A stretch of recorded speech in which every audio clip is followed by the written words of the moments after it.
Okay. I know it's. Very good. Yes, I got a quite some time ago, he went beyond 15.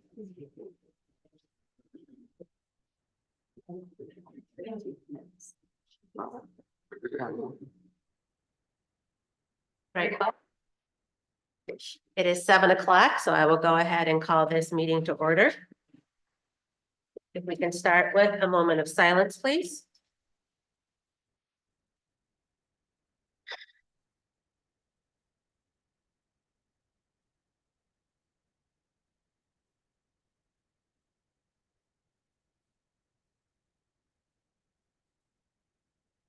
We're gonna all stand for the Pledge of Allegiance.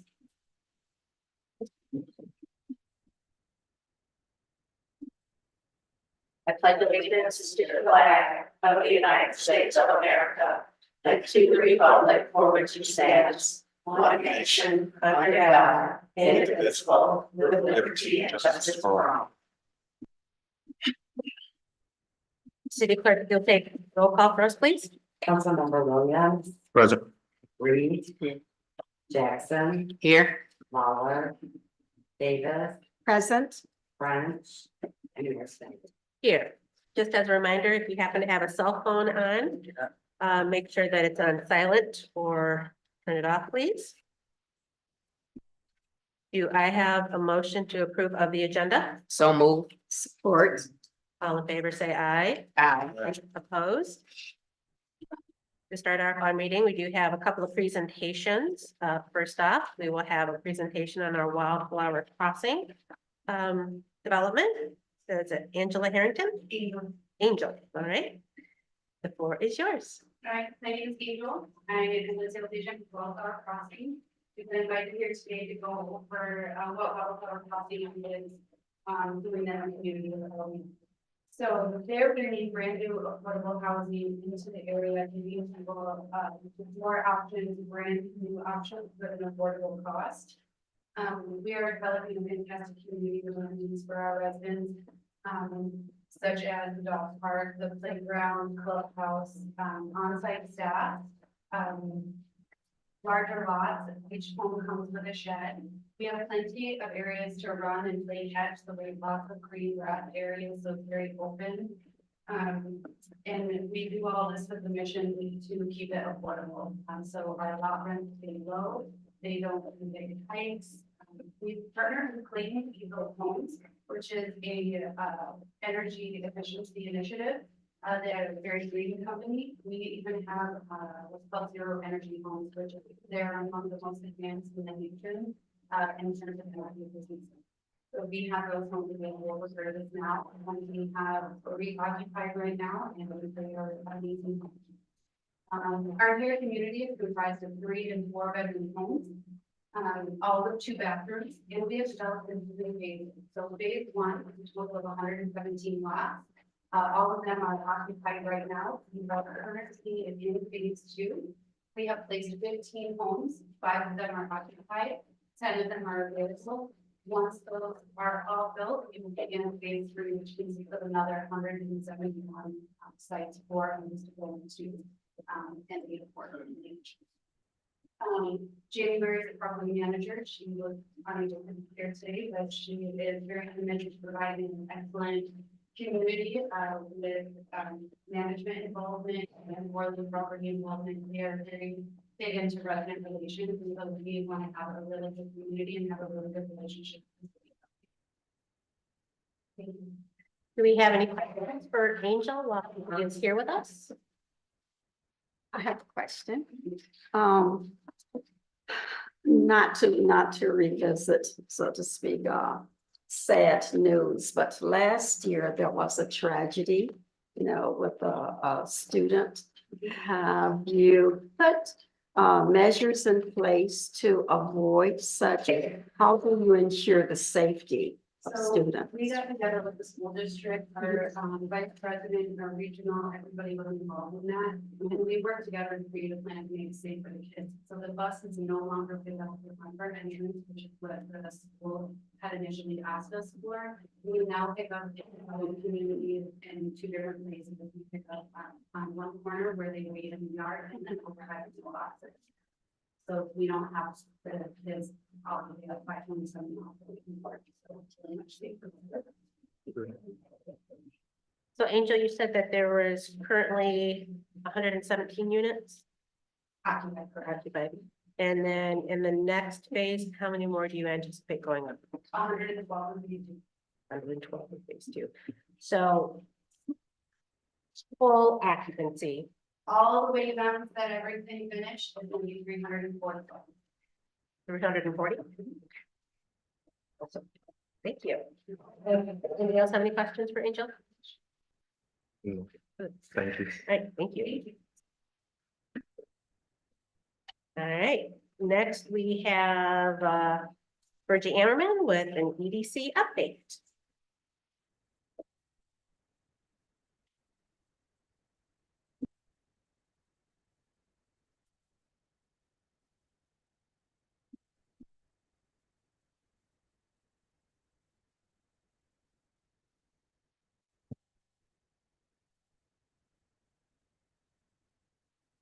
Hi, my name is Virgie Ammerman. I'm with the Economic Development Corporation. I'm very happy to be here. Thank you for allowing me to present an update, Mayor and council members. Again, we'll follow a similar format as to what we report in at the EDC meetings, so we're consistent.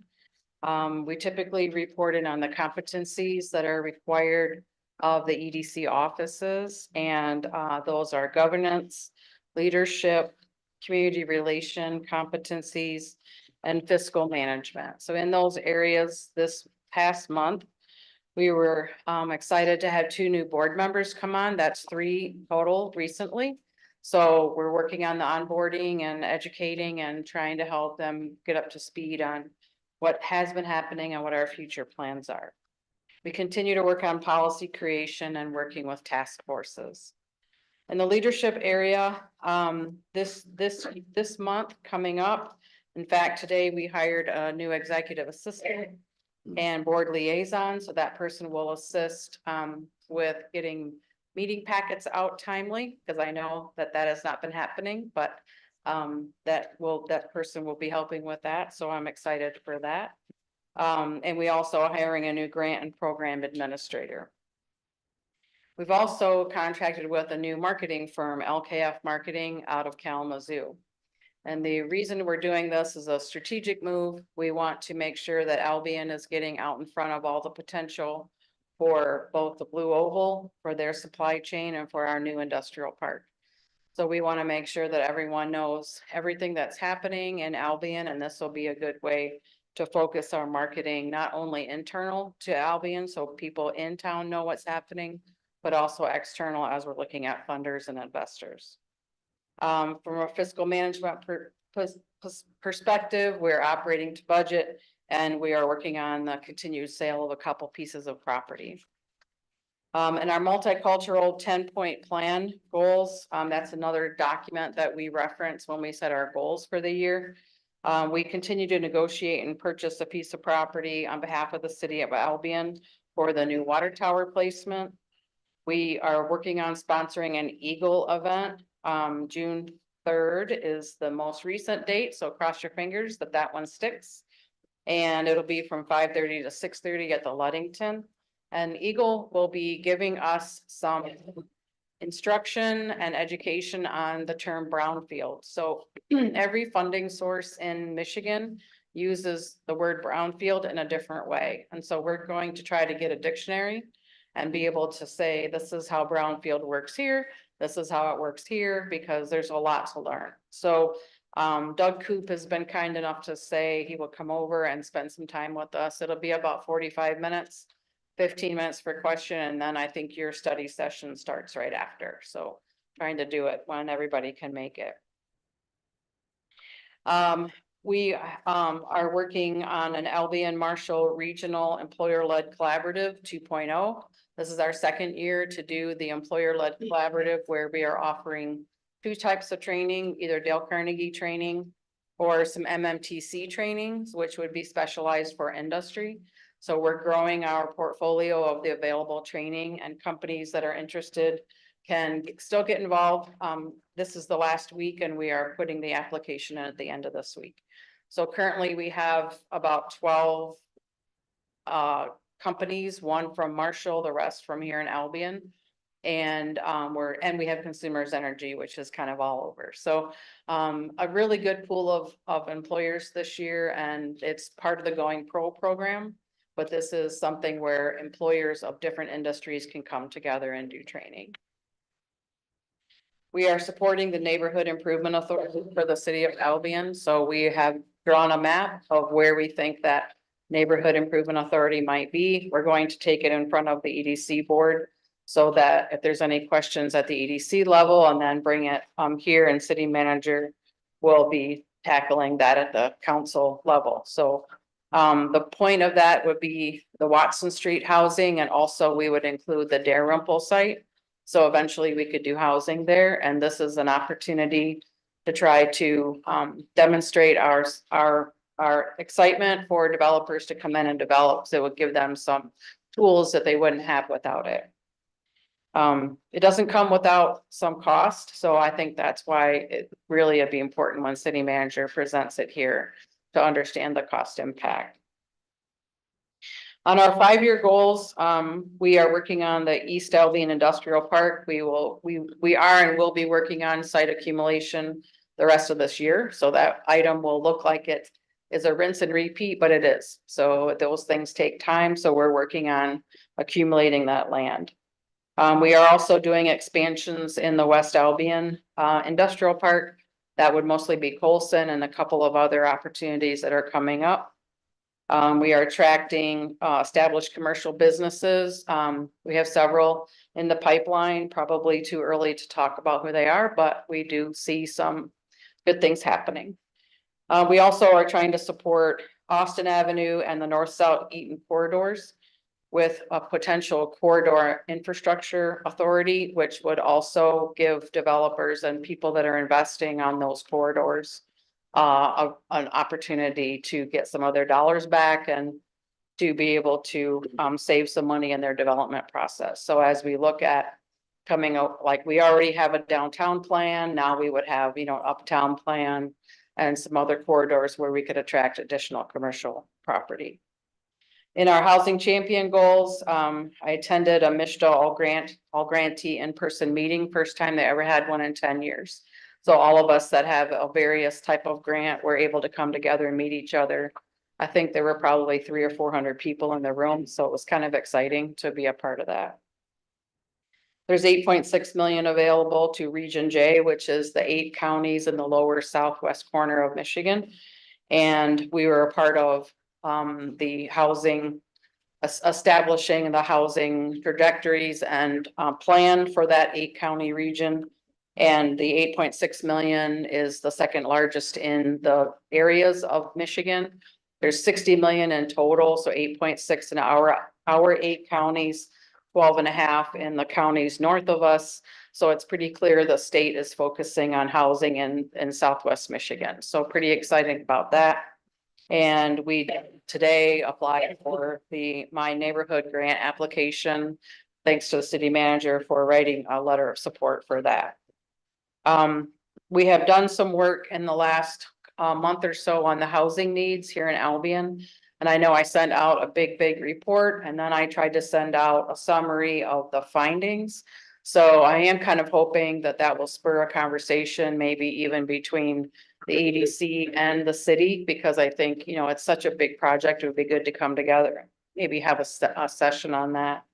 But really good information. We learned that we do need more low-income housing, but to support the Blue Oval and the expansions and the supply chains that are coming, we will also be needing market. So you can almost attract anything you want right now. There's no area that we would turn down. So very excited.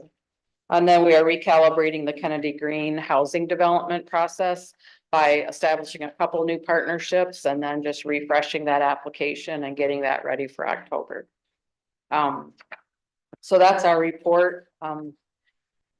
City manager and I were on a call with the MEDC and we did find out that the Big Albion plan, the block that's downtown, that's up next, it did ask for an extension that they expect to receive from Michigan Strategic Fund. So probably later this summer, have more information on that. Hopefully construction still begins, but it won't be this month. So I don't know if you have any questions, but I'm happy to answer. Councilman Williams? Yeah, thank you, Mayor. You said we need more low income housing. Is it low income or workforce housing? It's low income, so Okay. we still have people in the very low categories that don't have sufficient housing. So we still need the low, and then we still need affordable, and then we still need attainable. So from a HUD perspective and from a social perspective, I think like the Wildflower is a combination between affordable and attainable, because you know, some of it's built for workforce, right? But not the subsidized low income housing. Okay, thank you. Any other questions? All right, thank you. Thank you. Next, we have Emily Rebecki from the DDA.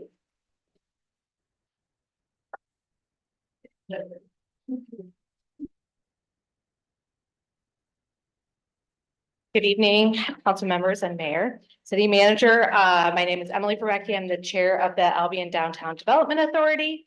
And I am here on behalf of the Downtown Development Board to present a letter that is in your packet. And just as the letter in the packet is pretty short and sweet and to the point, I will do the same here this evening.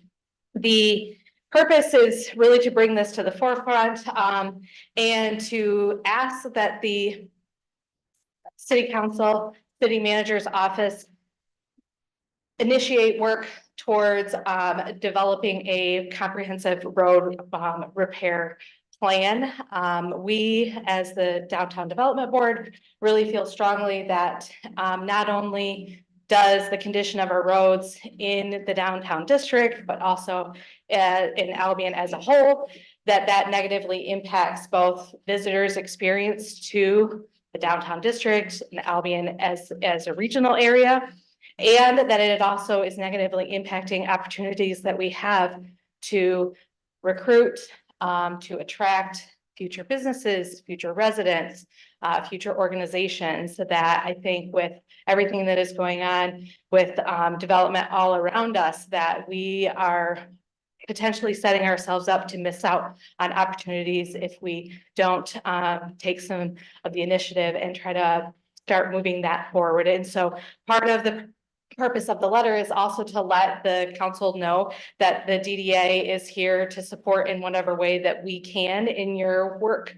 If you need a champion and somebody to go out and help in supporting a plan or some action steps that you decide to move forward, that the DDA is here to support you in any way that we possibly can. So really, we just, in summary, see the roads as being so important to recreation, visitors, our existing businesses and future business growth, and our residents, that we feel like it's very important and an issue for the council to take up as soon as possible. So, any questions?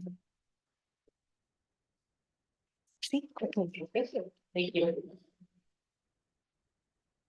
And then lastly, we have a FOIA overview by our attorney, Holly Hurst.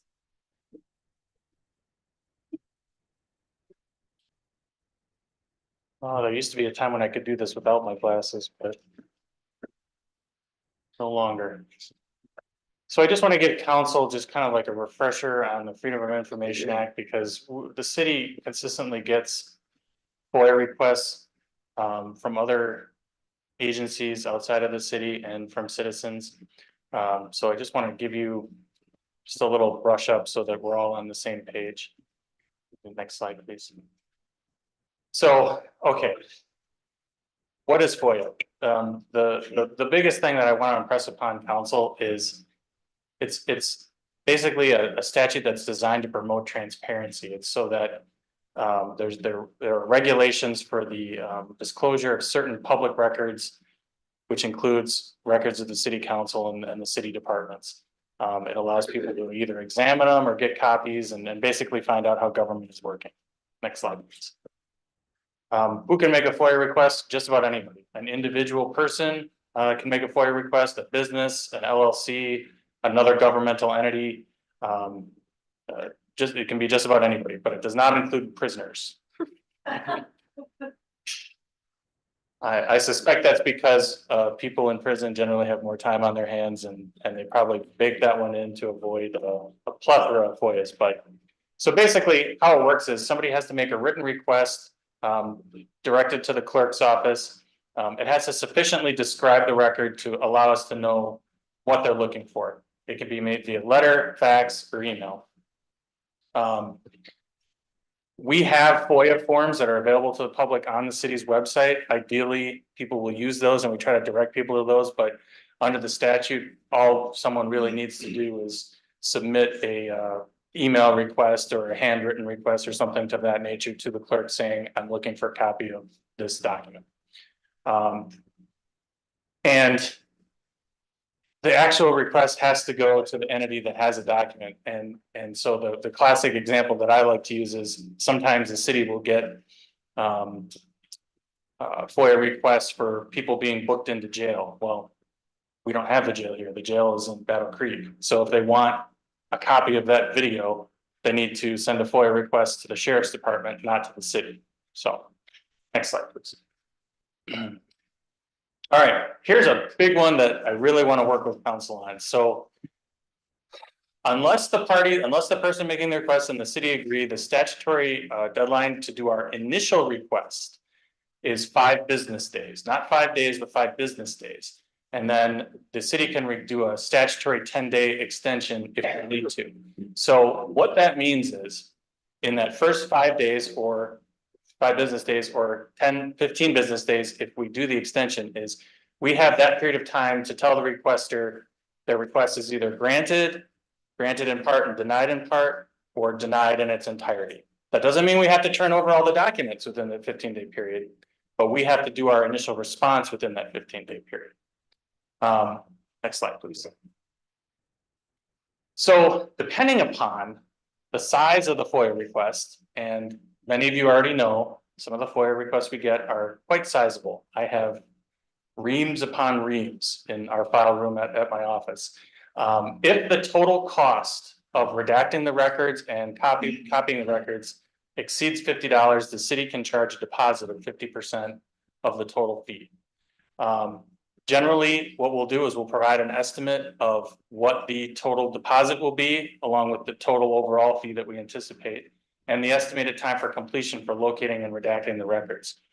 Once we finish the locating and redacting, we'll notify the requester and tell them, all right, the balance of the rest of the fee is due. And then once they pay that, we'll turn over the records. So when we get a huge FOIA request, when Jill emails you and says, hey, I need you to look through your emails and locate emails that pertain to this subject, the reason that we try to get counsel to respond to Jill within that 15-day business day period is because we have to be able to know what we have, know what we need to redact, and know what we need to copy so that we can respond to the requester. And then we give them a period of time that we're going to take to actually do the redaction. So that's why it's important that we act within those time periods.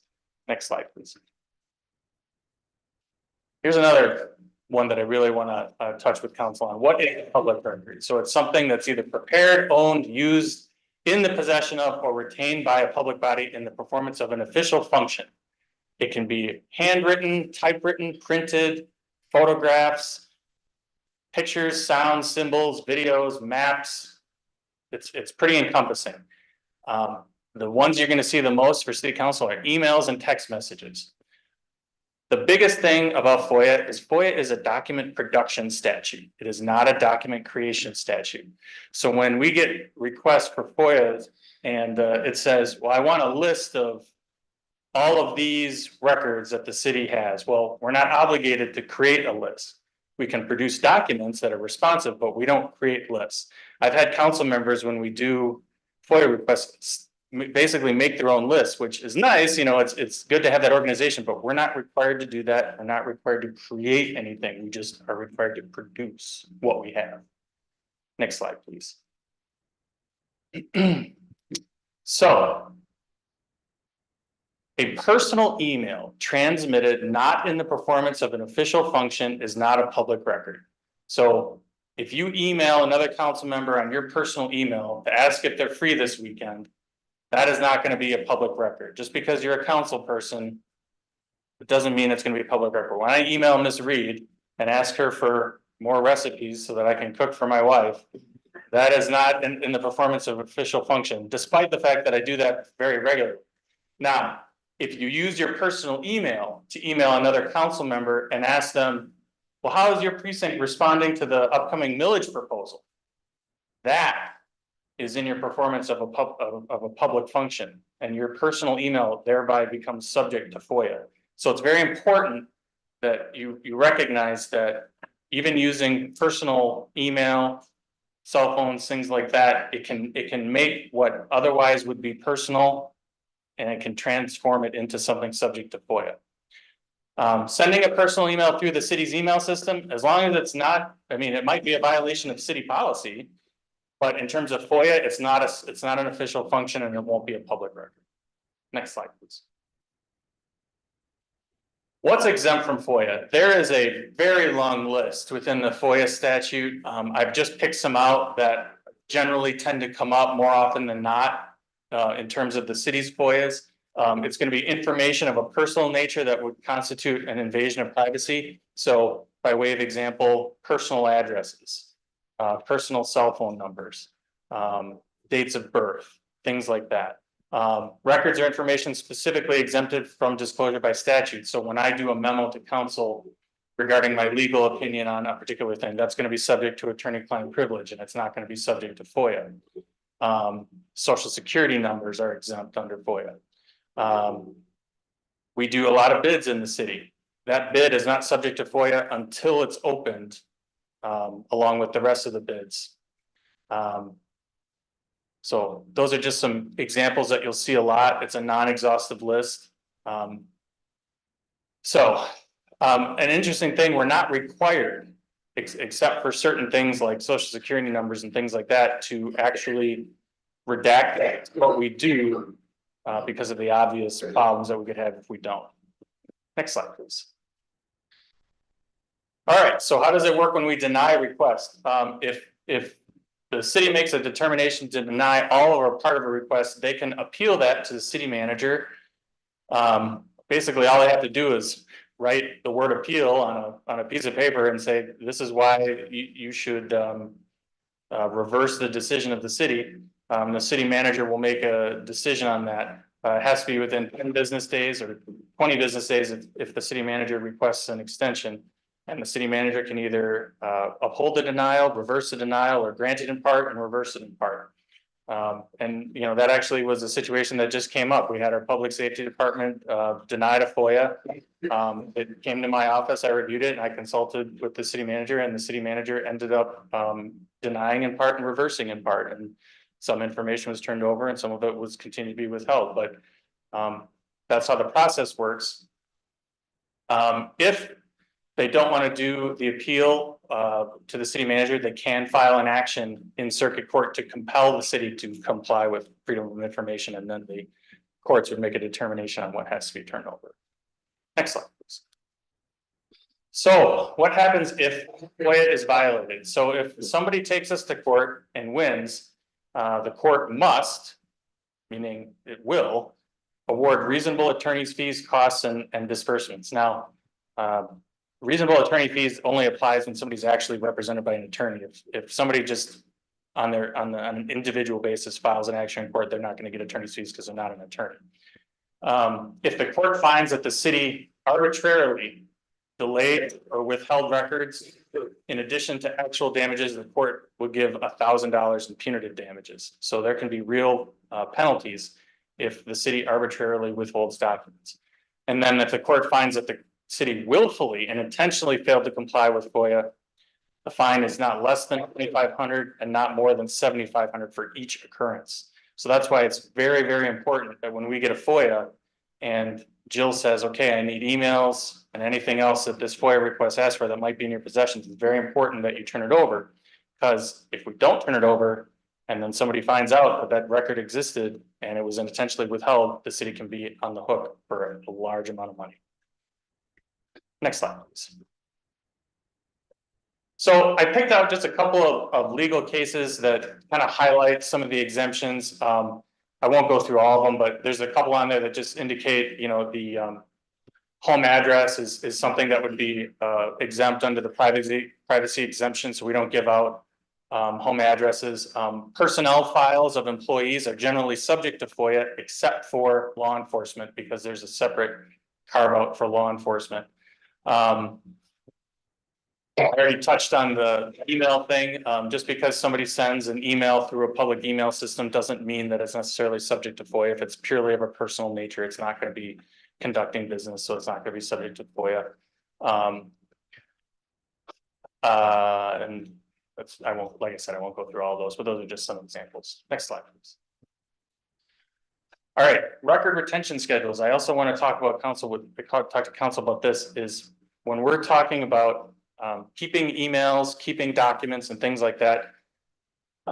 Correspondence, memorandum, text messages, things like that, that are regarding general or routine matters are required to be held for 2 years. So if you've got an email that say you get from Jill that says, you know, regarding a city council meeting or things like that, you need to hang on to that because if it's subject to FOIA, we may need to turn it over. So 2 years for emails and things like that. It has to be, if we're talking about something regarding policy, the records have to be maintained permanently. Now, obviously the city will maintain its own records, but you know, if somebody sends you, say, a resolution that's been voted on, you need to hang on to that. You can't delete it. Next slide, please. I know I threw a lot at you there. I'm trying to be brief because we have a long agenda. Everyone has my email and my phone number. If anyone has questions about this, I'm happy to answer them. I will gladly email the PowerPoint to council. Any questions I can answer while I'm here? Okay, thank you. Yep.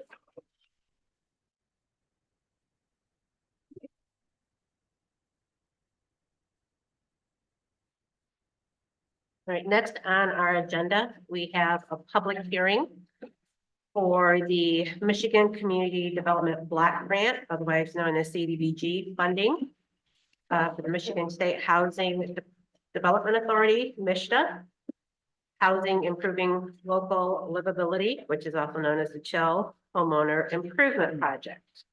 I will go ahead and open up the public hearing. It is 7:32. So if we have anybody in the gallery that would like to stand and address council in regards to this item for the CDBG funding, we may approach council, give us your name and address, and 3 minutes is yours.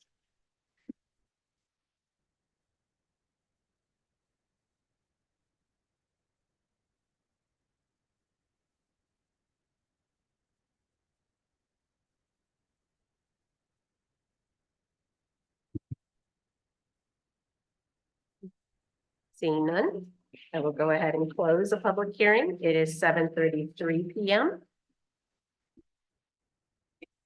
Do I have a motion to approve of the citizen participation plan for the MISTA CHILL program? So move. Support. City Manager Snyder? Yes, thank you, Mayor. So council, if you can recall, we had a public hearing, I believe, back in February regarding our public participation plan. It was approved by you all, and we did submit it to MISHA along with our application. We did receive feedback from them. They were very pleased with the plan that we submitted. However, there was additional language that they would like to have included in our participation plan. So page 27 of the packet, and it's page 3 of the actual participation plan. Under citizen participation, that is the additional language that they have to be included. So we did review it, tweak it to reflect our community, and then scheduled the formal public hearing, and here we are. So we are asking that the city council approves this plan so that we can provide it to Mishta to move forward with our chill grant application. Questions or comments from council?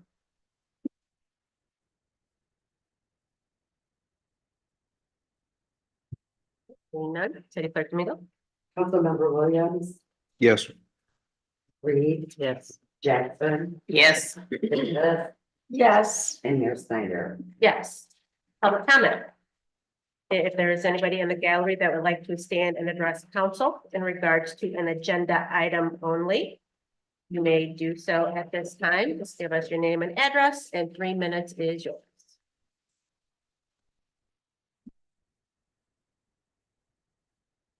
Hello, my name is Sophia Benavides. I live at 378 Warrior Court. Normally you see me over there. Today I am here as a private citizen. I would rather not be here today. I'm going to be going on medical leave and I have a family member in the hospital right now. So I would really rather be at home. But I came here today because of the last meeting and because of the review of our city manager. I feel very strongly that there is something wrong in our city. We do not pay attention to accountability and define it correctly. My teachers, Mrs. Eddie Williams, Mrs. Ulrey, Hazel Elias, a whole row of people. That accountability doesn't simply mean you state the fact that you did something wrong, but you take accountability for what you did by saying, this is how I'm going to correct it. I'm not going to do it again. And I'm going to apologize to the people that I inconvenienced. Accountability is what Haley has done. She has tackled the dam project. She has tackled the water project. She could have easily turned the other way and said, no, that's not good for my, career. But she took a hold of it and she took accountability and said, it's got to stop here. Last week, we had a council member that said, I didn't finish the evaluation on time. It took me until I finished to do it. If I would have said something like that to my former employers or teachers, I would have been fired or given an F. This is not to be mean or to say that this is not a good council person. This is to say we have to take accountability. In this example, what he could have done is said, I missed the deadline, but I'll meet with Haley privately if she will let me so I can go over my concerns with her. But instead, he gave her an example, which she asked very aptly, why am I being treated differently? He didn't answer her directly. None of you asked about his example when he said, other council people have been given consideration. When, where, what, how? You didn't evaluate that. You simply took it for granted and allowed that statement to go on past. We can't do that.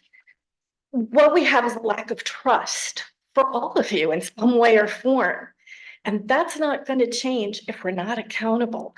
And if we don't say, yes, I shouldn't have done this. Yes, I will respect the deadlines. Because the council person disrespected all of you. You deserve better. You deserve better. Deadlines are deadlines. And she made it clear. If you continue to do this, you will further erode the trust of the community. And it's something that we all love and care about. Please stop this pattern of behavior. Consideration, all of that doesn't matter if the message that is sent is your employees do not matter as much as your own opinion. Thank you.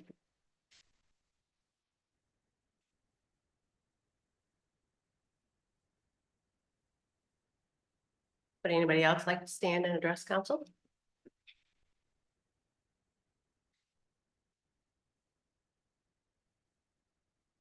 All right, seeing none, we will go on to our consent calendar items. In your packet, we have the April 1st study session minutes, April 1st regular session minutes. We also have the application for the fireworks committee to use Lawrence Park for the 4th of July fireworks. Do I have a motion to approve? So move. Support. All in favor, say aye. Aye. Opposed? All right. Next is our city manager evaluation discussion in your packets. You have everybody's evaluations. The scorecard. And letters of support. Do we have any discussion? A few questions before the council. That's okay. So I just want to say thank you, Mayor. When reviewing this, I honestly was honored and surprised to see the two letters of support from different members of my team here in the city. So I just want to say thank you because honestly, they are what is keeping me going at this point. I do have one question regarding some of the comments and scores that have been reflected in some of the evaluations. The first one, as Sylvia mentioned, accountability. So I've been marked down and there's claims that I have violated city policies and procedures. So I'd like to ask that those policies and procedures be cited. Because I've not been provided with anything, nor has an investigation been completed. I'm allowed due process just like any other employee, and it's kind of ironic that I'm being cited for allegedly violating something, but in turn, the procedure to confirm or affirm if that's happened has not been followed. So I would just like to be provided with those policies and procedures tonight. We've tabled this from last meeting, so we have plenty of time, and I would think if that's reflected in the score, those would have been cited in the comments, which they were not. There are also other comments in reviewing this that honestly don't pertain to my roles and responsibilities. I am not here this is not my meeting to run. I'm simply here, I come to provide you all with data and information and make recommendations on things that you will be voting on. It's not my role to go over what the vote is or to oversee and police council in this setting. That is the mayor's job. And then I was reflected and scored based on those comments. So I just really urge council to understand roles and responsibilities because there's other comments. Myself, along with my team, we do not take directives from individual council members. You all are a board. If something is a priority from council, it should be brought here, discussed and voted on. If it is, then that is a priority for council. And that's when me and my team work to take action on those items. Again, it was reflected that individual things have not been completed, but they have not been discussed here at a council level.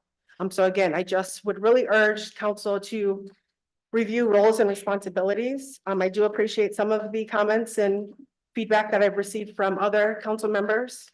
I just have one other comment. I have a member on this board who continues to speak ill of me to not only members in the public, but my team members. And it does get back to me. And I don't know how I can continue to have a strong working relationship when that is happening in the background. I give you the respect to schedule times to meet with you. I've sent that out to everybody. Some have taken me up on that, others have not. But how are we going to have a strong working relationship when that continues to happen? And I'll be honest, it's happened my entire time since being in this position. That's all I have.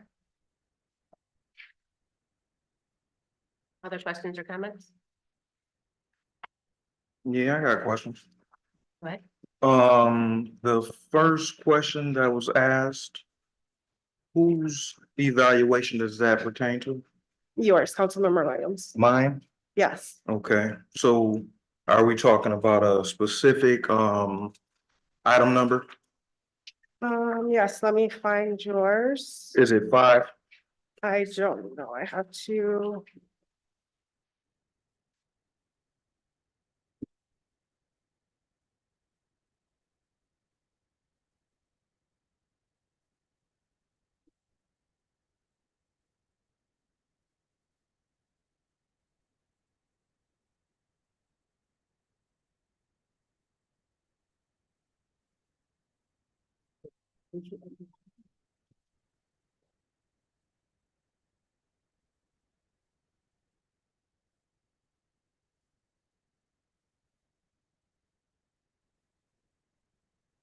So that page 69 of the packet.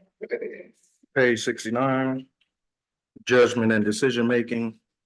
A, does the city manager follow established policies and procedure to use proper discretion? B, is the city manager thorough, fair, and decisive in dealing with established policies and procedures? correct? I don't know, that's where I was.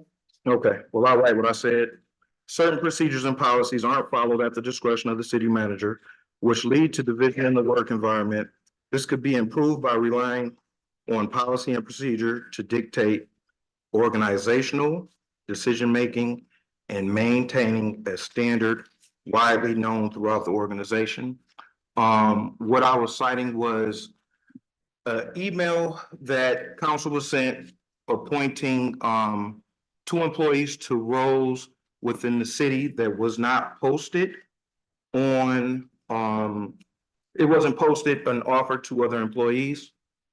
So that's what I was speaking about in this instance, but there's other instances of things not procedures not being followed, mainly those pertaining to things relating to council that I can speak to. We've had discussion and we've talked about things that I've requested to be added to the agenda in a timely fashion before the deadline that weren't, they were left out. We had that conversation last year, I believe. There are, as far as policies and procedure goes, there was recently one that just happened over the course of this weekend that wasn't reflected in this document. That was also another agenda item thing. And yes, I mean, So for the first one, there is, in our policy handbook, I have the right to assign additional duties to any employee to make sure that services continue to operate. That is what I've done in the assigning of additional duties to Chief Kip as well as Deputy Chief Kern. So additional I've not violated that policy. duties. I don't believe anybody would consider additional duties being 40-hour jobs. Not for somebody that already currently works a job that probably exceeds 40 hours a week. I'm not going to argue with that because it is additional duties and they're more than capable of performing those. So I have not violated that policy. It's within my right as city manager to do that.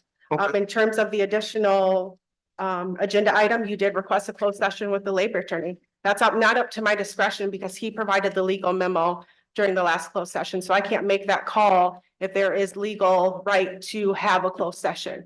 And I know the labor attorney did reach out to you to advise you on that. So that is why it was not added further direction of the city labor attorney. Well, the city labor attorney also told me over the course of the weekend that we were approved and meeting today. Then he called me this morning and said that it was canceled, and he noted you as the person that directed him to not schedule the meeting for today. That's not accurate. I would ask that Attorney Harkis advise as well because they were in communication regarding that. It's not up to me to make this determination if a legal memo needs to be included or not. I'm not the labor attorney. Okay, and that's fine. Yeah. So in connection with the policy and procedure and it being at your discretion, I also provided feedback on item 7 as well. When speaking of human resources and, well, it's personnel management. The extent to which human resources are effectively utilized and sound hiring decisions are made.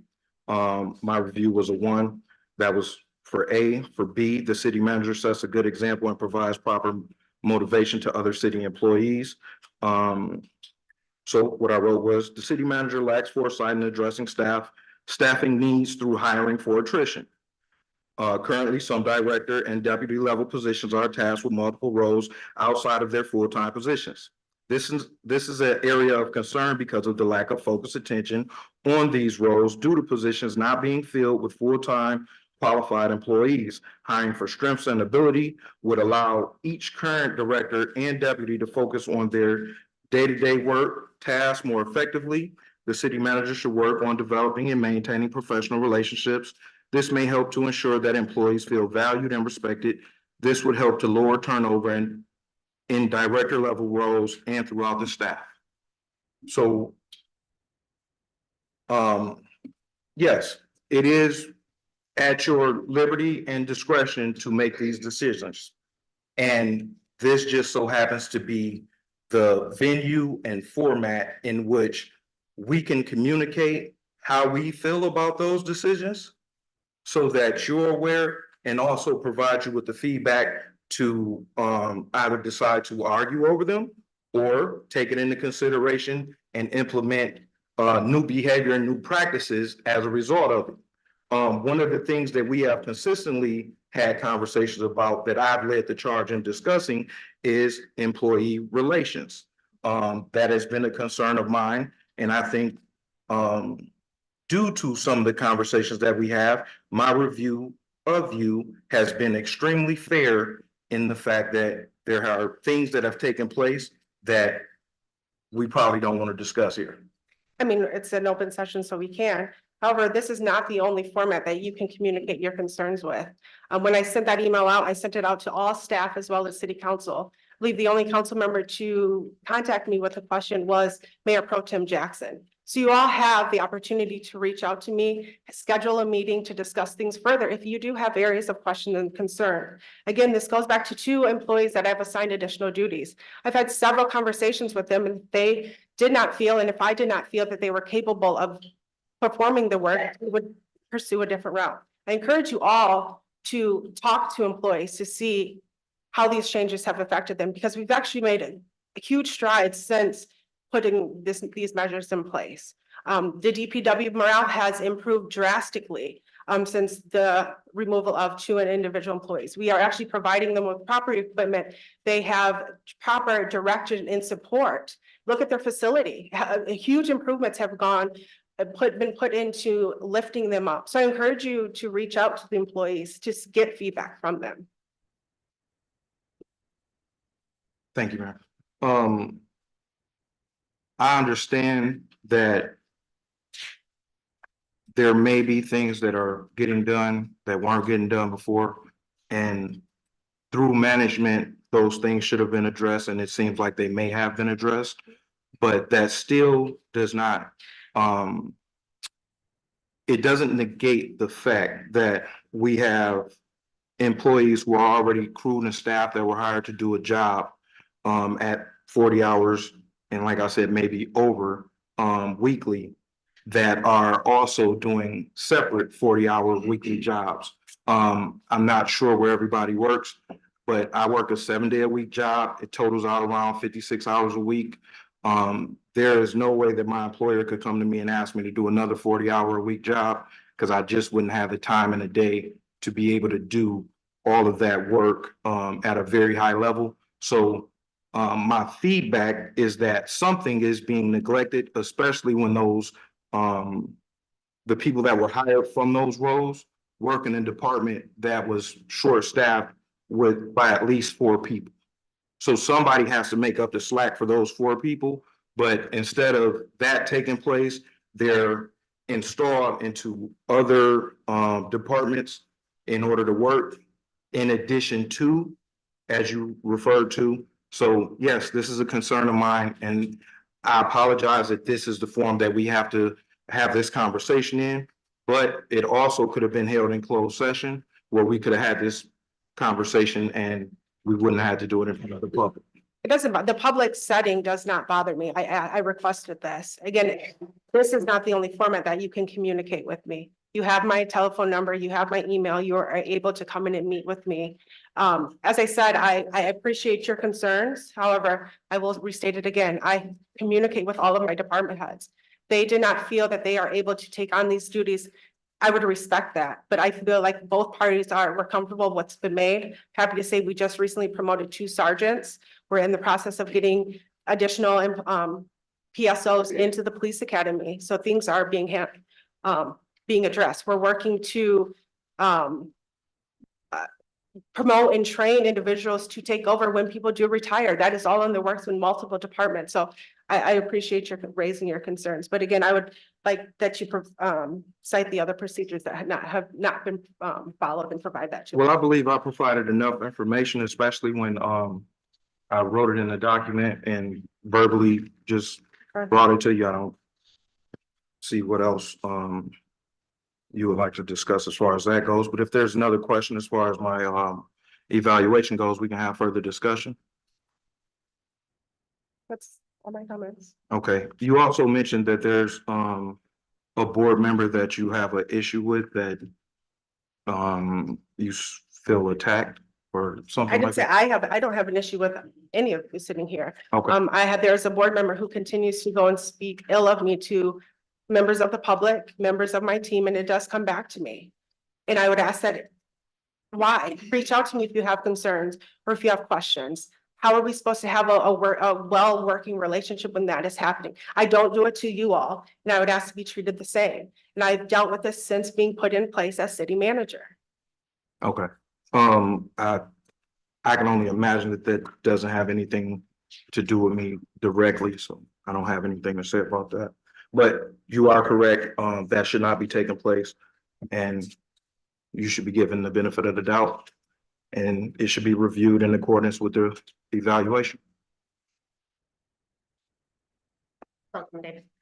I would just like to say, I think my role as a city council person is to represent the community and to be a policymaker, not to nitpick, not to embarrass, not to bring things forward that could be handled on a professional, independent basis.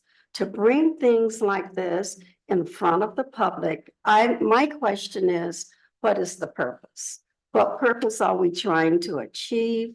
What purpose are we trying to get across? Or is it just sheer embarrassment or sheer willingness? And this is just our personal opinion. I would never treat an individual like that. Personally, I guess luckily, I've never been treated that way. In terms of embarrassing or making a person feel that they are not good enough or not capable of doing the job. I want to personally say, I think you're doing a good job. I appreciate what you're doing, coming back to Albion to do your best. Things are not perfect in Albion. Things are not perfect anywhere, but as long as I feel that you're willing to listen, you're willing to go and get additional training, you have resources in the county with MML, we can work on anything collectively in a professional manner without making you feel demeaning, or making you feel unworthy of your position. I think you qualify for the position and I appreciate what you're doing. Councilman Williams. Yep, thank you. This is a response to Mrs. Davis. Thank you for that, Mrs. Davis. But I'll say this, if there's things that we as council members see aren't being addressed or may not be addressed in the best way, right? The venue, again, for that feedback is the evaluation. Now, being that we're a public body and this harkens back to Mr. Attorney Harkness and his presentation is this is an open meeting. So we have these discussions openly because the entire process is open to the public unless we choose to go in closed session, but that's at the discretion of the city manager.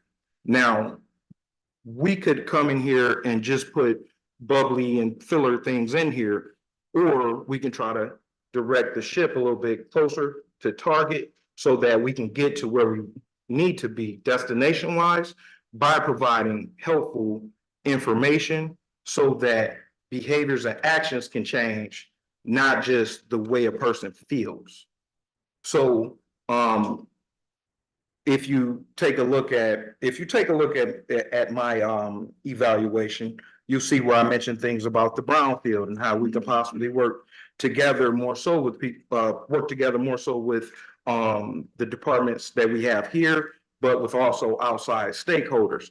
Now, the reason I said that was because I haven't seen presentations done on brownfields. Now, luckily and fortunately, there's a collaboration between the city manager and the EDC director, and I believe it was supposed to be today or initially, well, next in June, there'll be a conversation around brownfields.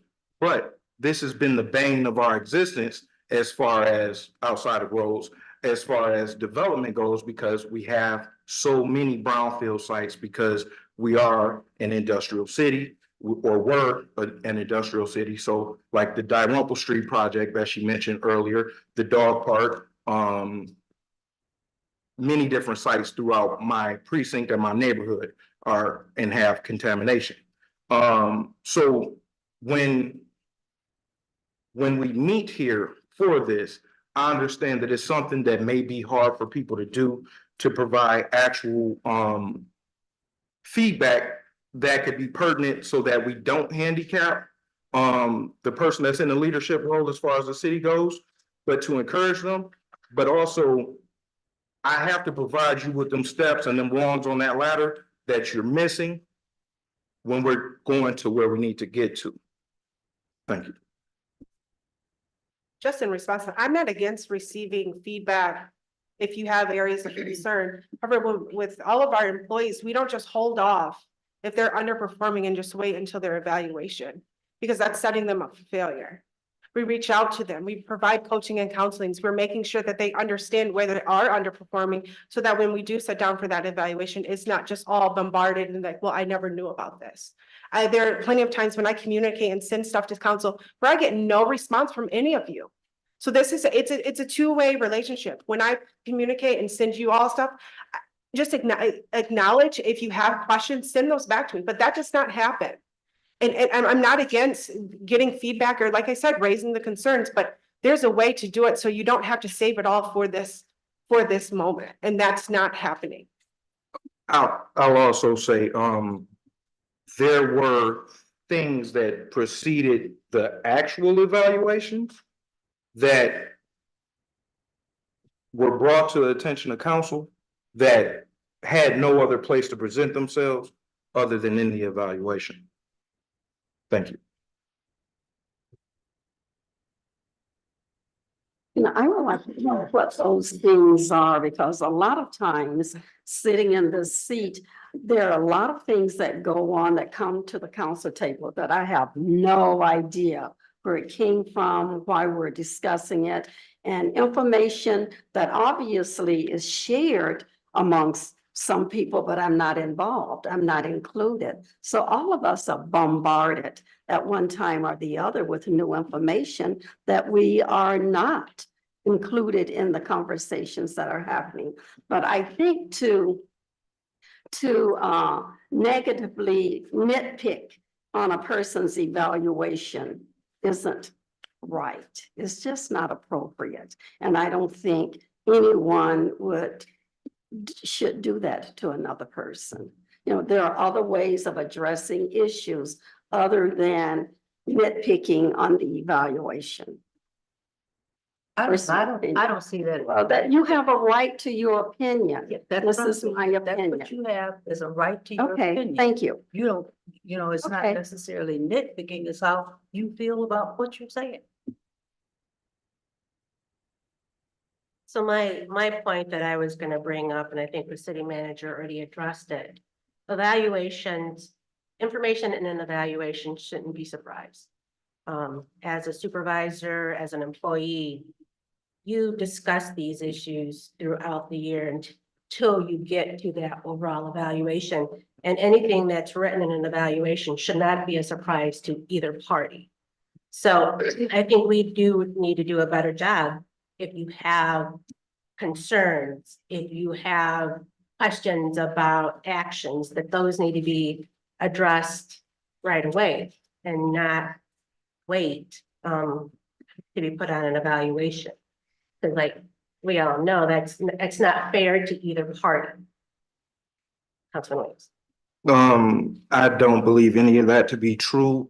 And if you all would like to discuss anything that I personally wrote in this document, we can discuss it in depth. Mrs. Davis, you were present during those conversations. We all were. So I just want to make that clear to you. But what I write in a evaluation is the evaluation of the employee against the expectation of what they were supposed to do or their ability to accomplish the goals that we've set out for them through council. So I understand the pointing of the fingers. I understand the blaming of someone who's vocal about things, but again, my precinct is 61% poverty. So yes, we're gonna come in here, we're gonna have some very hard conversations until that number is sustainable or reflective of improvements being made throughout this city.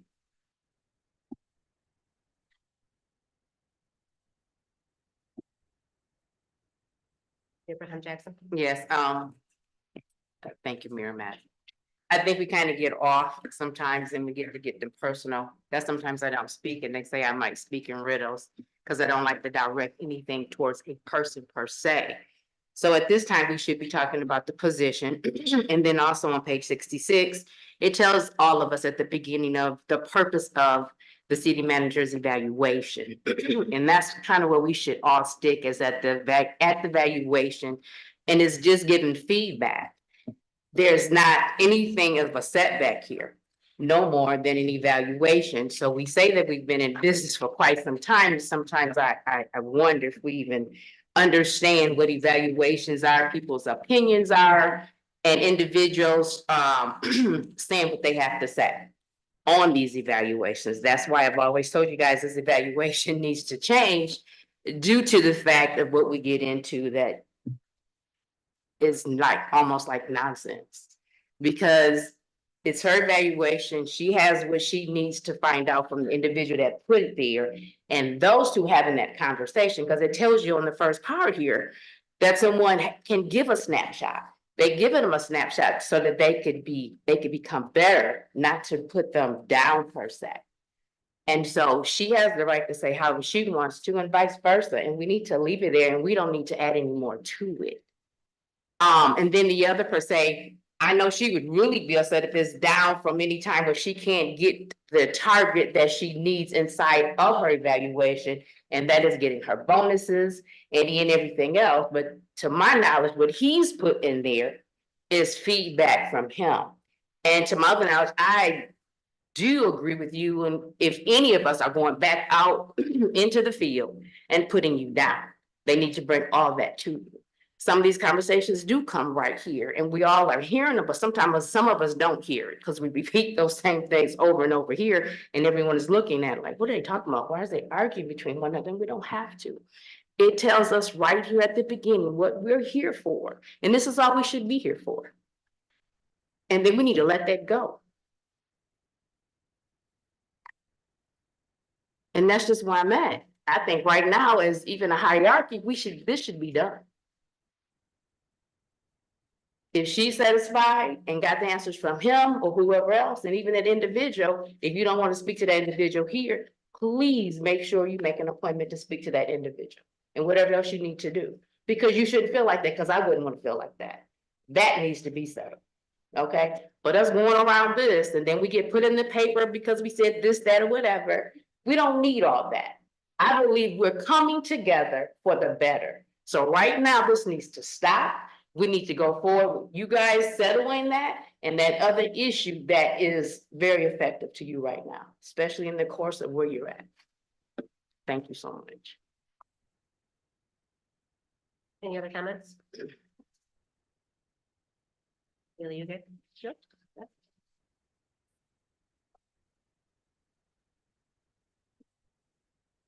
Do I have a motion to approve the CDBG mortgage discharge of 508 West Chestnut?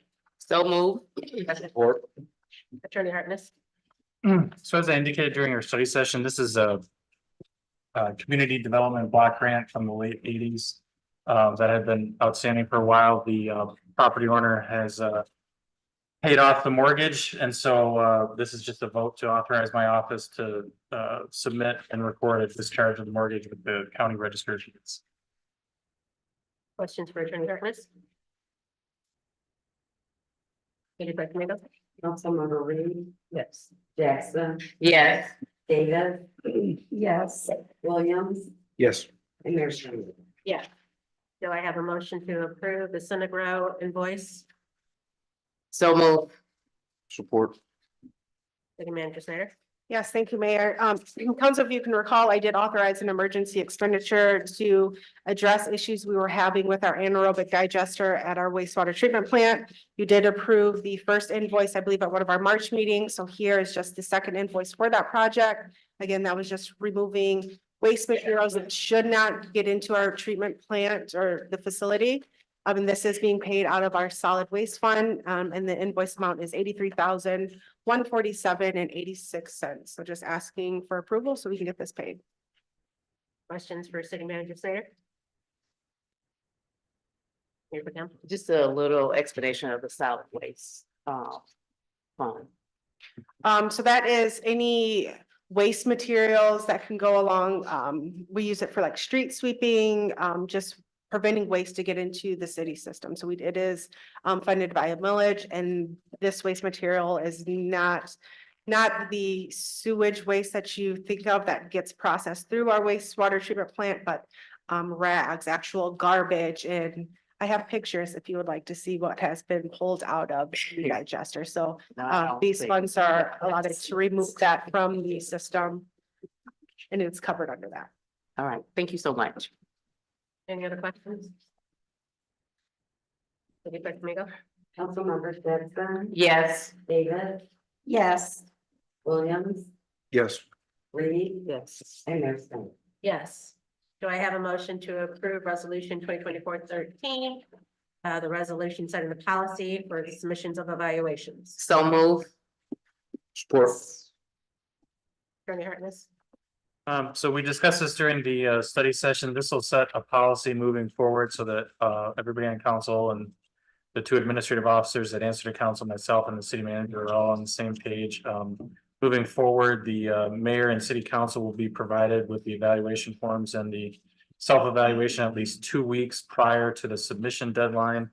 And then the mayor and city council will complete and submit their evaluation for the officer being evaluated at least 1 week prior to the evaluation. The evaluation will be submitted to the mayor and the officer being evaluated, and an evaluation received after the deadline will not be included. The mayor is responsible for tabulating the overall average scores for all the included evaluations and making that information available to council and the officer being evaluated at the time of the evaluation. Question for Attorney Hartness? I thank you for answering my question in the discussion. Appreciate Anytime. that. Yes. Any other questions or comments? City Manager, sorry. City Clerk Domingo? Councilmember Davis, yes, Williams, No. Reed, Yes. Jackson, Yes. and Mayor Snyder. Yes. Do I have a motion to approve of the purchase and sales agreement of Maple Grove Apartments? So move. Gonna be all right. It's gonna be all right. I support. Attorney Hartness? So this is the, council already approved the, to accept the, purchase offer for Maple Grove with, LST Incorporated. I recommended several changes, which were all adopted, by the purchaser. We added in the, Albion Building Authority as another party, just because, when the, purchaser did the title work, for the property, it was discovered, at least as far as the title company is concerned, 2 of the parcels are showing as owned by the ABA and the third parcel owned by the city. Just to avoid any possible issues down the road, we added ABA as a party just so everything gets transferred. But they integrated all of my requested changes and we're recommending approval. Any questions for Attorney Hartness? I don't have a question, but I just think that this is a policy or a good thing that we're doing for the community. Any other questions or comments? City Clerk Domingo? Councilmember Davis, yes, Williams, Yes. Reed, Yes. Jackson, Yes. Mayor Snyder. Yes. Do I have a motion to approve resolution? 2020? There's no motion on this, it's just discussion. Oh, I'm sorry. Discussion of the resolution for the proposed ballot language for the Board of Review. Attorney Hartman. So this was brought to us by the city's assessor. Basically, he indicated that the current requirements of our charter that require 20 hours of the Board of Review during the week in March was kind of onerous for board members, and he's been finding it difficult to keep people participating in the Board of Review. The state statute only requires that cities do a Board of Review meeting for 12 hours during the week, with 6 hours being on the first day and then the remaining 6 hours being divided up for the rest of the week. So and additionally, our charter lists the meeting date as the third Monday in March, and the state statute requires that it be actually the second Monday in March, so that needed to be updated. In terms of how this would be for the November ballot, in terms of the process of, we've learned through experience over the years when we've done prior charter amendments, a resolution has to be approved by council and then sent to the governor's office for them to approve before it can go on the ballot. The governor's office will submit it to the Michigan Attorney General's office, to the State Operations Division to review for compliance. We've learned over the years, it's best to submit it to them for quote unquote pre-approval, so that you don't vote on it, have it go to them, and then them identify an issue and send it back. So all I really need to know from council tonight is if there's any issues with this modification. I didn't want to submit it to the AG's office without bringing to you first. If there's no issues, I'll submit it for pre-approval, and then it'll come back to council to actually vote on once the AG's office gives us the thumbs up on the language. We have concerns in regards to the ballot. I don't. No. Thank you, folks. Yep. It's so cold. This is on you. Oh. Next is our discussion on street improvements. Process on it would be, every day it seems like I get a complaint or I hear Emily also came up presenting with EDA, how important addressing our roads are. We have to figure out a plan outside of approving a millage for right now. Now that weather's getting warmer, there's work that can be done. We just need to come up with a plan to address certain areas and to make sure that we're being equitable throughout the community. If Director Garrett was here, I'm sure we could have asked him directly if he had some thoughts about a plan moving forward. I know that City Manager Snyder stated that there will be improvements going out starting next week. They're going to start patching. Like we did last summer. They have a map that they're going to go out and address certain areas and certain roads. So I don't know if you can touch more on that. Yeah, so in working with Director Garrett, he did provide me with the street sweeping and patching schedule. So that will begin actually this Wednesday or Thursday, weather dependent. Yes, this time of the year, our roads are in the worst shape or worst condition that they can be. We've just come out of the winter months.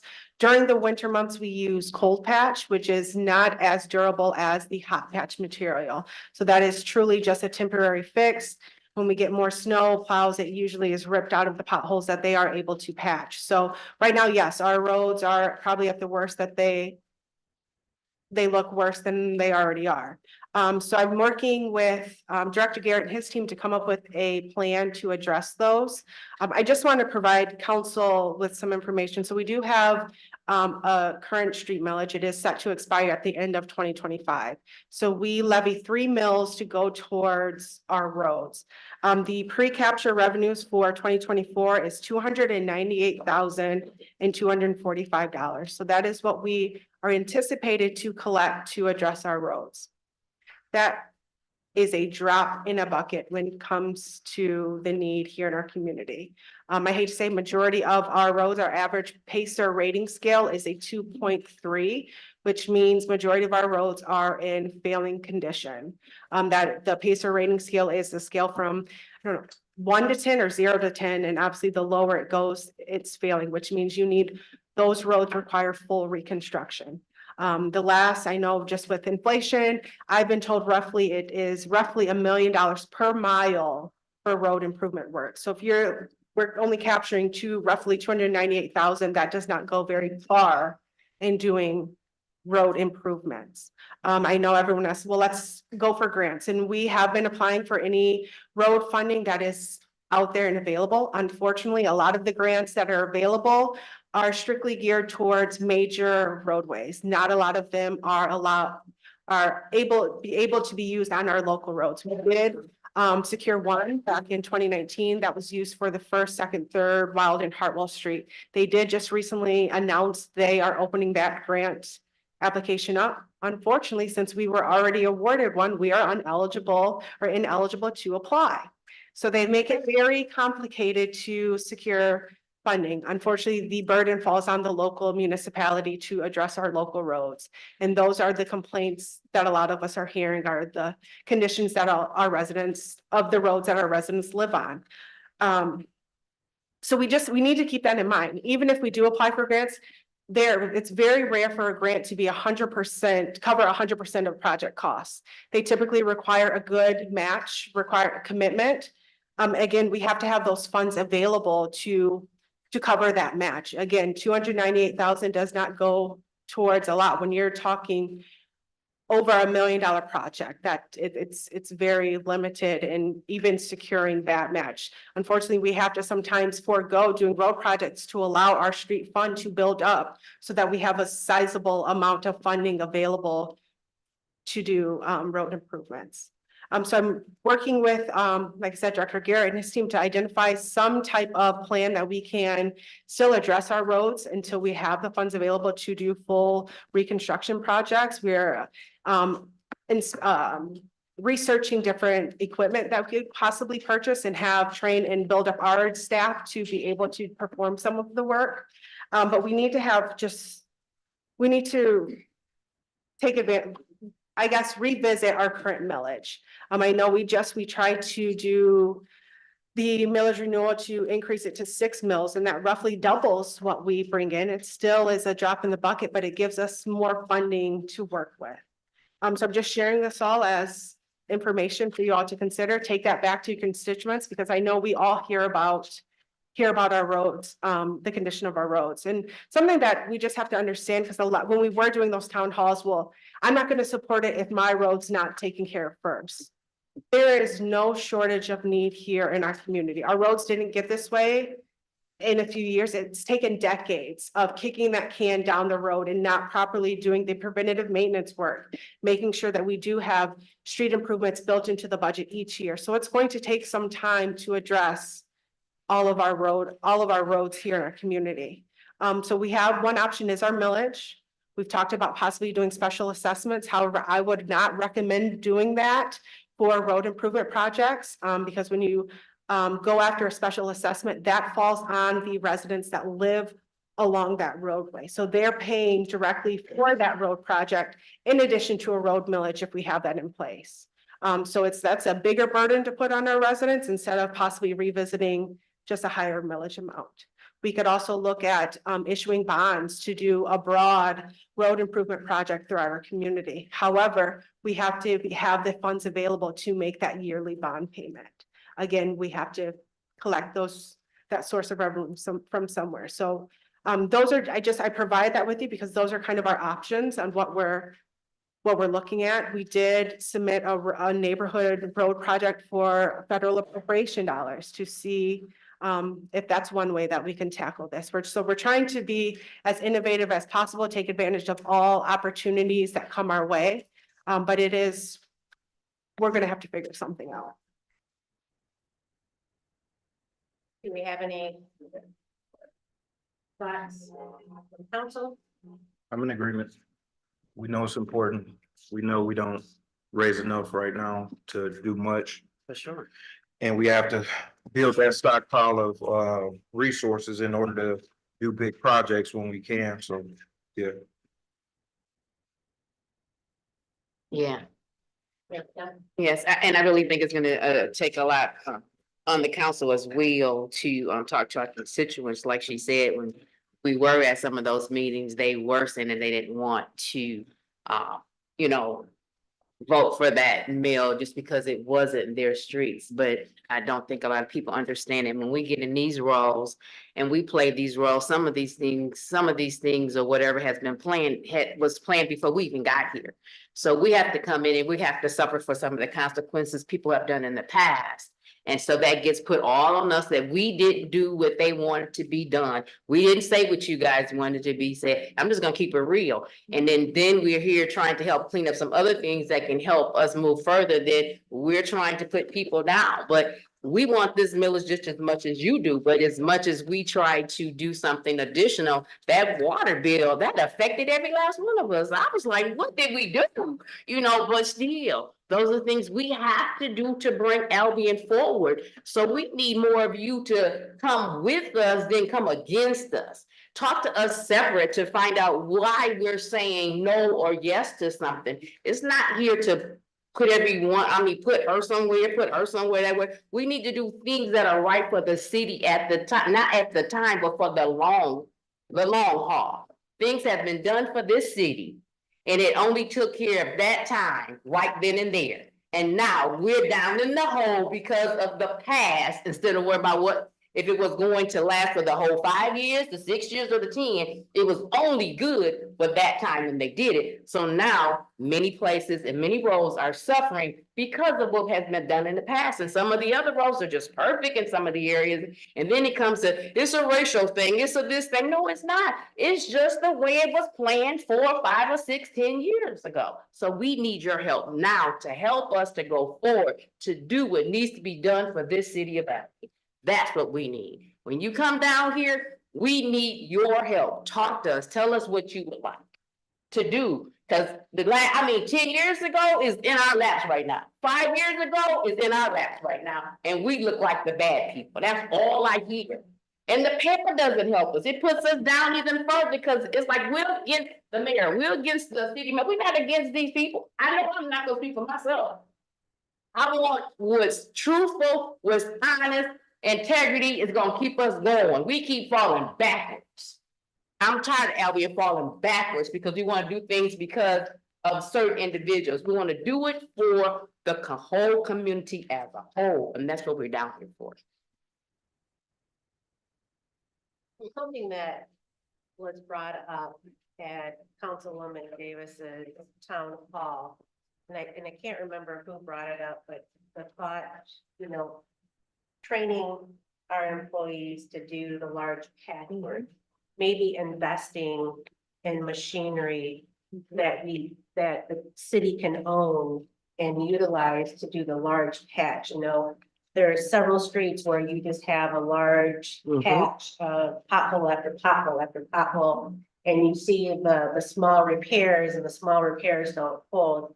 But if we could do large patchwork, maybe if we can see how much it would cost to invest in that machinery and also training for our employees to do that during the warm weather, that might be at least an attainable fix, but it might be expensive. But we need just to get some research on how much that would cost. That's what we've been asking for years. When I first got on council, we bought one of those machines. But then they used it and didn't clean it out and it messed the machine up. That's it. So the thing of it is, once you get it, you're gonna have to have them trained on what to do about it. Because we could still be using that now. And there's places that, about the size of this middle here that could be done with a machine like that. There's other places that need to be the road just done. But yes, we need one of those. Right, any other comments on That's what I was gonna say. Someone told us that. All right. future agenda items? Anything council would like to see in the upcoming agenda? Mayor Pro Tem Jackson? Yes, I just kind of want to bring something back from our last meeting, I think one of the agenda items did get on, which was the evaluation deadline. But the information for the recreation millage, and you said she can't come into May or something, Yeah, so Jill with the YMCA, she is attending our first meeting in May. So she is going to provide the budget info on her side on what has been paid out to other organizations. And then I will provide you with budget reports on what is actually within the recreation budget at that same meeting. okay. Then the other one was the update of the autistic. Oh, the signage. Yeah, the signs. Yes, And I know Miss Reed has been talking to me about the signs for the parks. That probably goes back to the recreation, but still about the dollars and cents that are in what the parks Yep. have, so that we Yes. can get those signs put up as soon as possible. yeah. So the autism signs, you did approve us moving forward. I'm just working with my DPW to get those ordered. And Okay. we'll get those put up in the areas as to where it was approved for. All right. Any other future agenda items? Councilman, I'd like to put on there, the houses that have had fires. In my precinct, there are 3 houses that is burnt to where they need to be took down, but nothing's been done yet. So, discussion on damaged homes.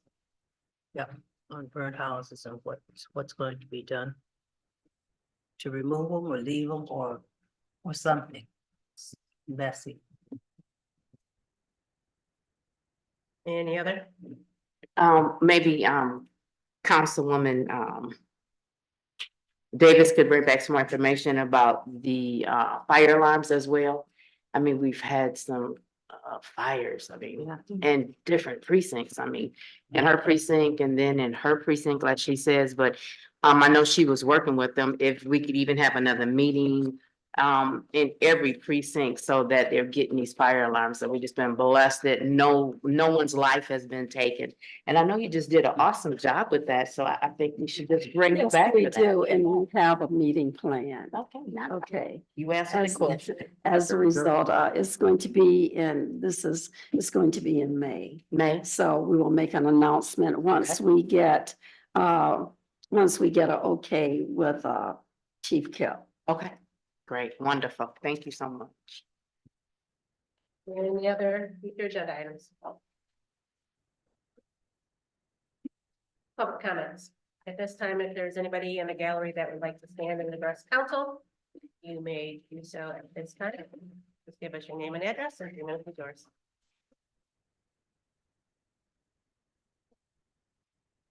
Sylvia Benavides, 378 Boyer Court, Marshall. I worked for the Red Cross, San Francisco Bay Area, and we used an evaluation tool very similar to this, between 1 and 5. When we evaluate someone, we look at their overall performance, not just one sliver to judge someone a 1 or not. If her performance was worth a 1 in judgment or decision-making, there would be nothing done. So we have to look at the overview. So my suggestion is perhaps you should all get together and do a training on what each number means and how to evaluate. The other thing is, for transparency, it's good. Haley is willing to have the transparency to have this conversation. We at the paper do quote what you have to say, so people can see how you're thinking, how you're evaluating. My biggest concern is we cannot continue to say, oh, Haley, we're going to mark you down because we disagree with your decision on where you put 2 management positions without any evidence. What is the evidence that they are not doing their job, that certain things aren't being accomplished? There are examples of dual employees doing dual roles, and it doesn't come up to 80 hours a week. So we have to be fact-based, not based on feelings, but actual evidence. That's all I want to say about that. Thank you for your time. And it's been a privilege to serve over the last few months, and I hope I come back.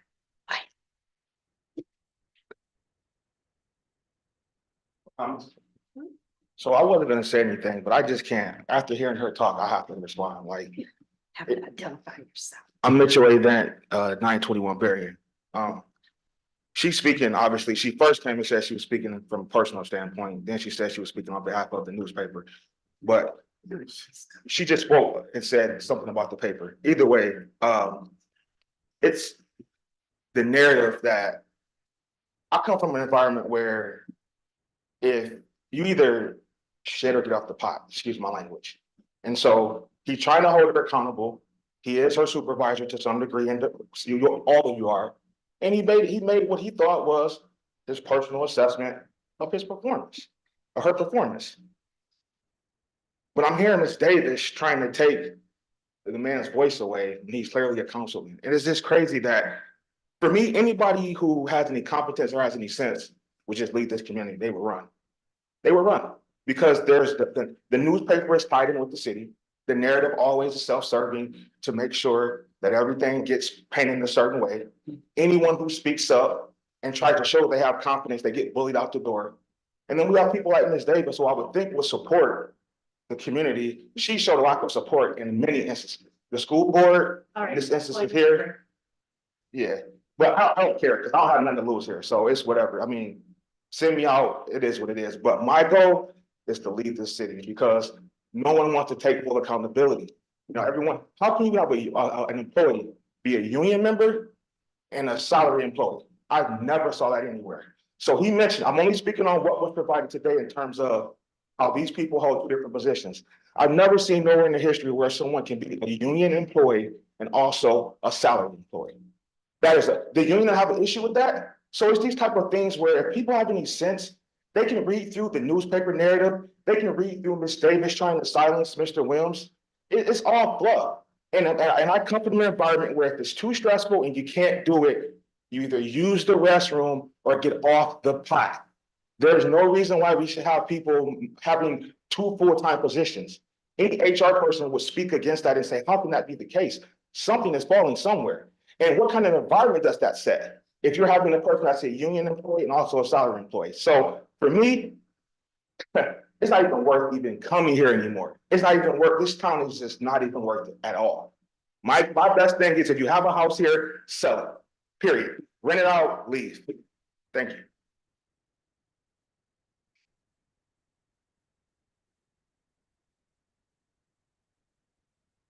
Any other comments?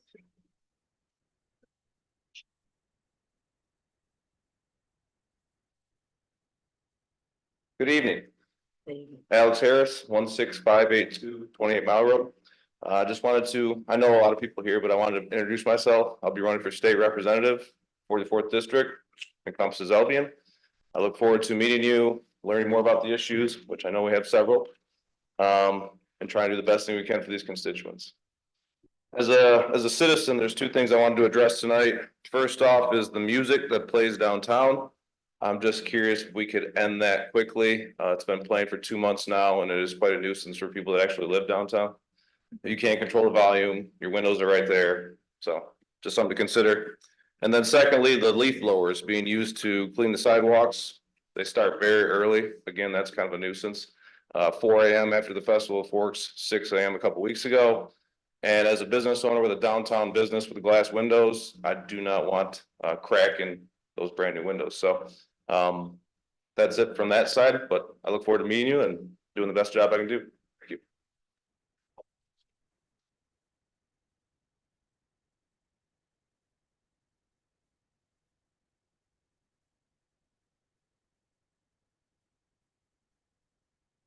Hi there, it's been a while. My name is Scott Avery, 24177 F Drive South. I'm actually here as part of Habitat. We were here this weekend, doing some, what we call rock the block. It's, we go around and we take names prior to, or take tasks before, a couple weeks before leading up to the day of the event.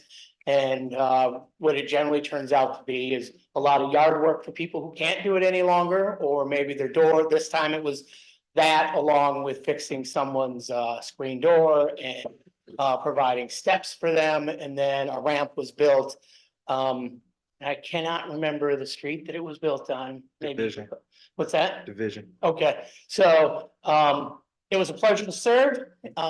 Everybody who we were able to get to was quite, effusive in their appreciation, and it's good to see it here in Albion. So I'm glad that we were able to do at least a little bit of good, and hopefully we'll be able to, we generally try to do one a year in Battle Creek and one a year here in Albion. So we're trying to keep that rolling, but next time people come through, it'll probably switch precincts. This time it was, most of it was in Councilman Williams' precinct, but it was very nice and people were very nice as they always are. So thank you.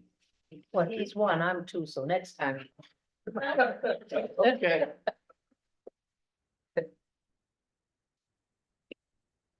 Would anybody else like to stand in the rest council?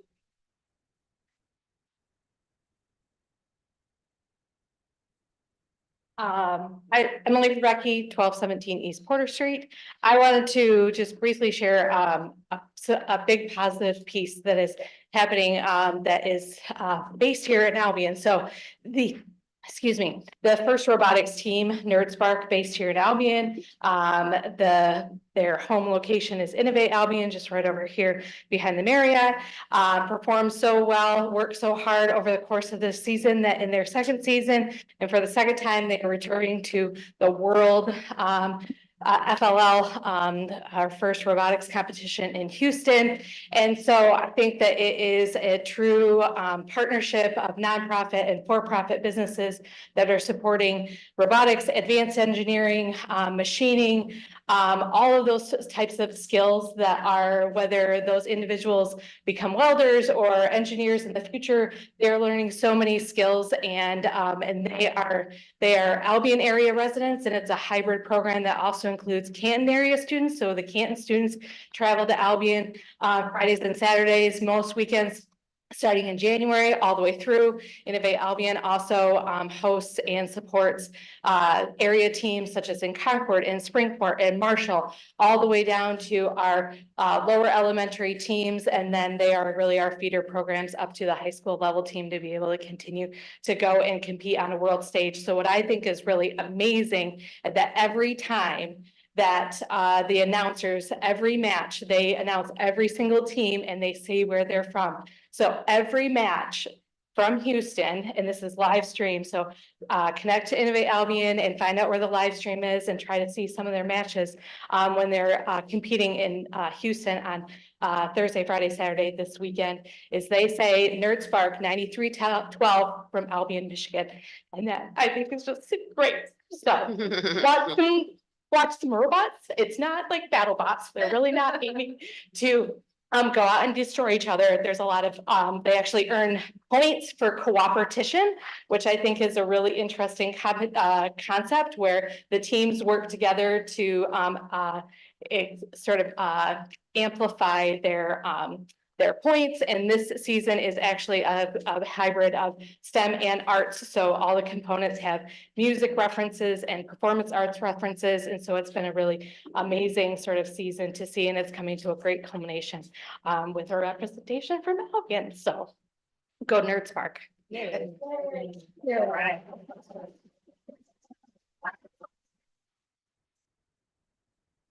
Any other comments?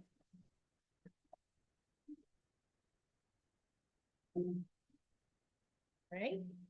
Seeing no movement. City manager's report. Yes, thank you, Mayor. So my report was included in the packet. I just want to highlight a few things. So our 2025 bridge preventative maintenance project, city administration, we met with the project engineers on April 5th. The city did secure an MDOT local bridge grant, meaning bridge structures will receive some preventative maintenance work. It will include an epoxy overlay to the deck, milling and filling of the approaches.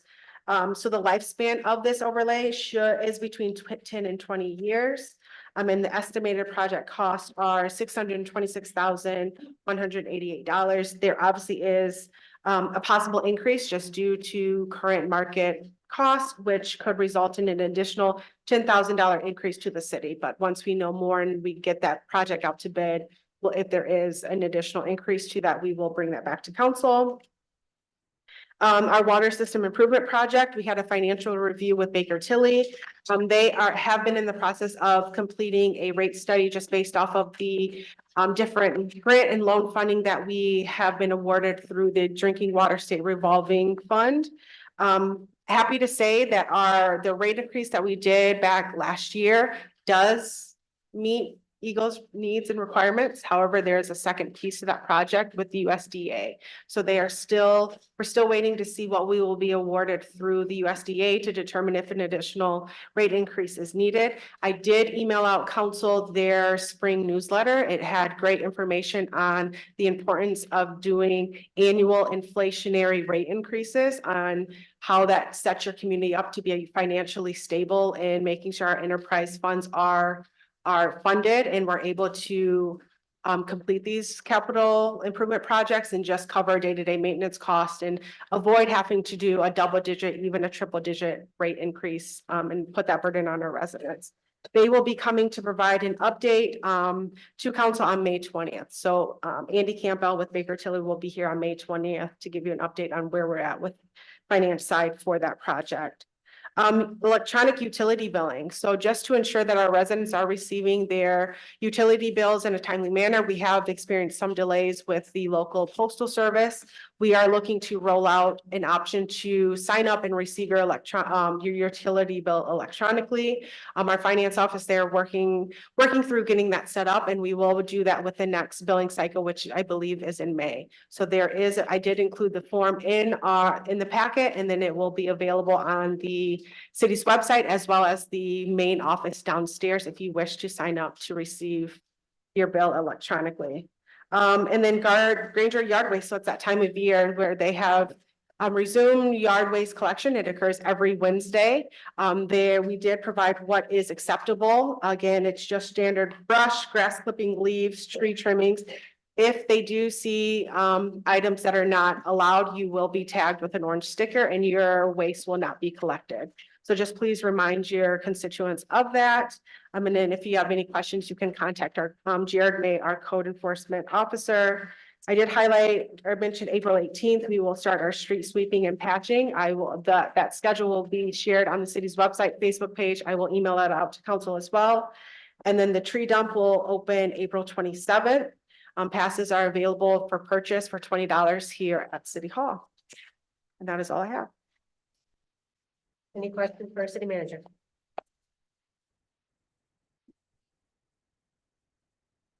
Councilmember Thomas. Okay. Thank you. Mr. Avery, Scott Avery from Habitat, he came up and kind of stole my thunder. I was going to congratulate them guys. But I would like to thank Monica Rosas, Lindsay Nolan from AmeriCorps, and all of the volunteers that came out and helped in precinct 1 and precinct 4 as well. Scott Avery and Mike as well. Like I said, and all the volunteers from the Battle Creek Area Habitat for Humanity, they came out, did some incredible work. I think we started at around 9 a.m. and ended around 3. Did you guys run a little bit later than that? A little bit. Gotcha. So they were able to help a lot of the homeowners. One of the homeowners needed a new ramp built, and they were able to do that. A few of them were homebound, and they were able to get things around their house fixed as well. So it was something incredible, and this was all organized by an Albion College student. Again, Monica Rosas, and I would like to thank her again. Hopefully she's listening or will hear this, but she did a phenomenal job. She even had her parents out there, and I hope they're very proud of her and the work that she was able to do in the community. So I'm very thankful, and please let all the guys know and everyone know that I'm very thankful that they came and chose Precinct 1 to host the Rock the Block event. Thank you. Yes, I would like to say thank you to Mayor Snyder, as well as members of the staff for Albion Public Safety, as well as others who came to my 5th precinct meeting. It was very well attended. considering it was raining and cold. But we had a lot of good information that was shared, including from the superintendent, to give a detailed report on what is actually happening with the bond, as well as the school, the new school that is proposed to be built in Fifth Precinct. So that was an enlightening conversation. But I also like to say thank you to Emily for her steadfastness in terms of doing what you do with young people. I had the privilege of involving my grandchildren from Novi, who thoroughly enjoyed the experience in terms of learning computer usage that they were not getting in school. So continue doing what you're doing. We're very proud of you, and you are Albion's own that is trying to make a difference. Just amend that to be Caroline. Yes. That's Emily right there. Oh, Carol and Emily. Yes, both of you. Not here. Yeah, both of you. Yes. Any other council member comments? Attorney Harkness? So some sad news, just to let council know, the Assistant City Attorney Lars, will be leaving our office to take a position with the Michigan Attorney General's office. His last day with our office will be this Friday. Our office is currently interviewing several candidates to replace him, and we'll bring that individual to a council meeting to meet you once they're onboarded, but after Friday, please don't email Lars anymore because he won't answer. Just direct it to me. Anything else? We have a motion to excuse Councilman French and Councilwoman Lawler. Support. All in favor, say aye. Aye. Opposed? And motion to adjourn. Yes, some Support. All in favor, say aye. Aye. Opposed? Meeting adjourned, 8:51 PM. Okay, Colin, now when you see Lars, are you listening? I will.